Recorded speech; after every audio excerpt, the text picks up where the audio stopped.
One more week until the World Cup is upon us, and that means one more game week and one free transfer left to use in FPL. And I've got 6 players that I think make a good 1 week punt before the World Cup. Stick with me and I'll take you through them.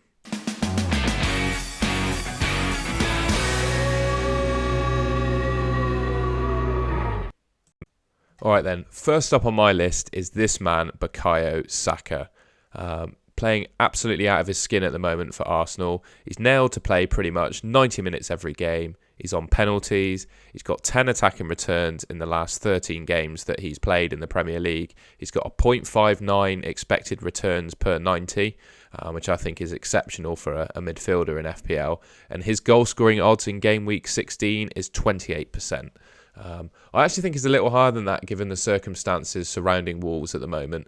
I don't quite know what's going on with their manager situation. Obviously, they've had a caretaker in after the sacking of their previous manager, and Julian Lopetegui, I think, has accepted the job as Wolves manager. But exactly when he starts, I'm not entirely sure. And it just makes me think the Wolves squad is going to be a bit in flux, especially given there's only one game before the World Cup as well. I think they're a significantly weaker Wolves team than we might have previously been used to. So I think a 1 week punt on Bukayo Saka against Wolves is a fantastic pick. Need I say any more? Next up, it's not exactly a punt, but I think he's an excellent option for the game week of 16, and that's Mo Salah. He's nearly top of the list for goal scoring odds. He's got basically a 50% chance of a goal against Southampton. Obviously, Salah's nailed to start. He's going to play 90 minutes every game. He's on penalties. He's got 9 goals in his last 8 games. He's just an FPL legend, isn't he, Salah? I know, obviously, he's being slightly outshadowed by Haaland this season, but I don't think Salah has been that bad. Obviously, he's off the back of a brace v Tottenham. He looked really bright. He looked so sharp in that game. And I think Liverpool are really going to try to win this game against Southampton before the World Cup. In my opinion, Southampton have just sacked Ralph Hasenhüttl as well. Similarly to what I said about Saka against Wolves, I think Southampton are going to be in a similar sort of state of flux going into the World Cup, not having their first choice manager. I think they're going to be a significantly weaker Southampton side than we're used to. So that makes me think that Salah is going to be hungry and he's going to be feasting. He will do quite well against Southampton, in my opinion. So for that reason, I think Salah is a great punt for game week 16.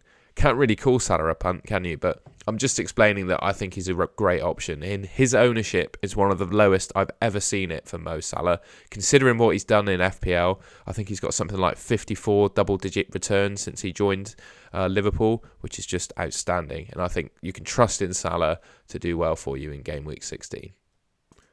All right, next up is Darwin Nunez. He's been given a 35% chance of scoring in game week 16.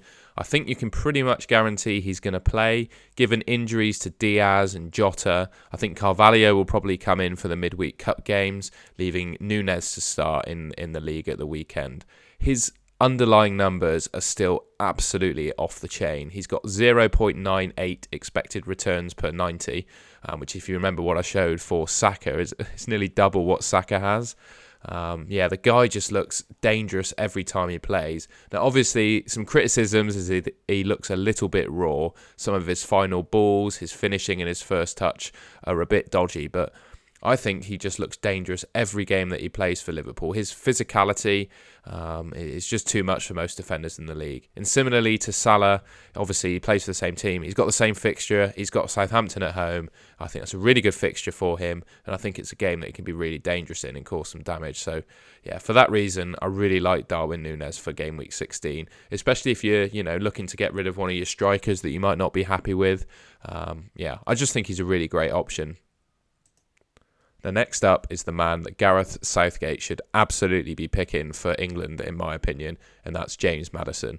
He doesn't have the easiest of fixtures with West Ham away, but as we saw with Crystal Palace just gone at the weekend, they're capable of scoring against them, so I would still back Maddison to do well in that game. Like I said, he's going to be absolutely playing for a place in that England squad, so he needs no more motivation than to go absolutely ham against West Ham. He's on all the set pieces for Leicester. He's a fantastic set piece taker, so he's always got those in his locker to score from. And in his last 12 games, he's got 10 attacking returns. I think he ranks almost right at the top for English midfielders at the moment in the Premier League for attacking returns per game. And he's also, another fact, he had the most shots out of any midfielder in FPL in game week 15, more so than even Mo Salah, who got a brace. So for that reason, I think James Maddison is an excellent one-week punt for game week 16. Okay, next up is probably the least exciting of all the players that I've got on this list, and it's Dominic Solanke. And now hear me out, okay? I know, like I said, he's not the most exciting option, but for his price, around $5.5 million, I think he's probably one of the best picks in the game. And especially with Everton at home in game week 16, I think he can do quite well in that fixture. So the odds suggest that he's got a 31% chance of scoring in game week 16, which is very similar to the player we've just looked at, Darwin Nunez, and is actually more than Bukayo Saka. Given that I think it's just the nature of the fixture and the fact that he's absolutely nailed to start. He pretty much plays 90 minutes every game for Bournemouth, and he's on penalties. And I was sceptical coming into the league if he could, match the numbers that he did in the Championship. Now, obviously, he's not done that, but I still think he's proven that he's a Premier League level goal scorer now. And for that reason, I think Dominic Solanke is worth a look in game week 16. I think it's more team dependent than any of the other players I've showed you, because you need to, I think, have an injury up front or a player that you want to swap out immediately, and you don't have much funds. That's the reason you bring Solanke in. But I think for the price that he comes at, he offers great value. And given those goal scoring odds for game week 16, I think for 1 week alone, he's worth a shout. That'll probably come to bite me on Solanke, because that's just the nature I've found him with this season. I've had him in my team since game week 9, right? And I just know as soon as because I've been close to selling him every time, and I've just had another priority in another position, which has meant I've had to use my transfer elsewhere. And he's just remained in my team throughout, and he's done okay for me. And I just know personally he's the type of player as soon as you take him out, he scores a brace or a hat-trick of penalties or just something mental. And I do think that Everton at home is a fixture where Bournemouth could do well, and also a fixture where Solanke could get some goals as well. And then my final player is this guy, Ivan Perisic. Now, I saw the Tottenham team against Liverpool, and they basically had 5 defenders, 4 midfielders and Harry Kane, and that was the team. But then it turned out that Perisic basically played up front alongside Harry Kane, and I just thought, wow, if I had Perisic in FPL, I'd be licking my lips at the sight of that. And then he went on to hit the woodwork twice as well. He could have quite easily had a brace in that game. He looked really bright. He still had the physicality that I remember Perisic having. He manhandled Trent a few times, outpaced him a few times. He looked really bright, really sharp.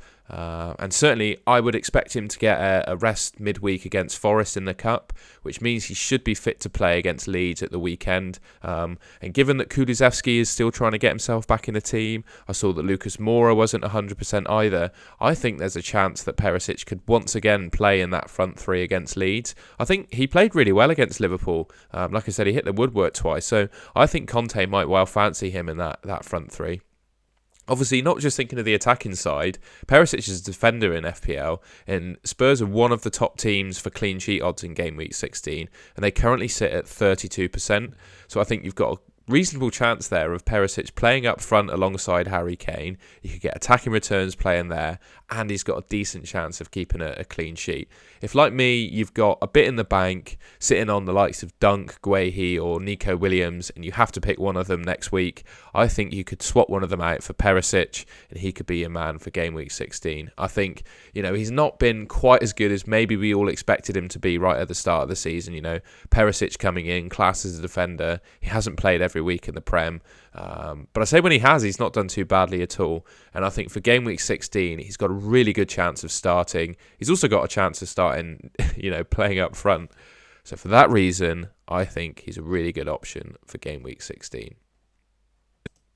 And that concludes the video. Hopefully you found that useful. Yeah, these are 6 players. I've had a look, trawled all the stats, and these are the 6 that I've pulled out at varying prices and different positions that I think could do a good job for you in Game Week 16. Now, obviously, I'm not a messiah. I don't know the future, so these are all my sort of thoughts and predictions, but hopefully I've justified them well enough there. And apologies, by the way, for the absolutely terrible mustache that I'm currently rocking. If you go to my Twitter, which is actually that way, there's a donation link there for Movember. I'm growing a terrible mustache in aid of men's mental health for the Movember charity. So if you're feeling generous, I'd absolutely be very grateful if you donated to my cause. I post a dodgy picture on my page every day of how the mustache is coming on, and you can laugh at me every time you see my mug on YouTube rocking a terrible mustache. Good luck for Game Week 16. I'll probably have another video out FPL based before the end of the week, but just in case I don't, these are the players that I'm looking at buying this week, and I hope you have a great game week. You got one more to go. Good luck, everyone.